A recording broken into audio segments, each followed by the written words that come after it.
ìpèníjà, ìpèníjà, ìpèníjà. Right, so the word pè means to, is the act of calling something or someone. Ìpè.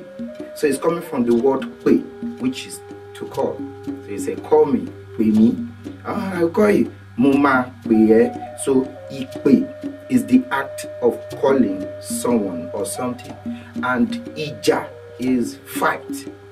And to use it in a sentence, you say ní ìjà. So mi ò ní ìjà pẹ̀lú ẹ. I don't have a fight with you, right? So ìpè ní ìjà, ìpèníjà, the act of calling something or someone to a fight. And that's challenge in English. Challenge in English, to challenge something is to pay the thing. Níjà as a verb now. So to pay now or pronoun. Níjà. So I want to challenge you.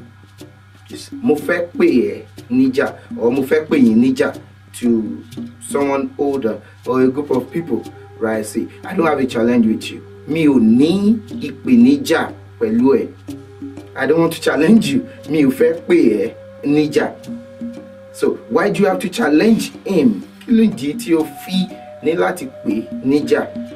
Right, so ìpèníjà, challenge, and to challenge something or someone is to pay the person or the thing níjà. Right, this thing is challenging me.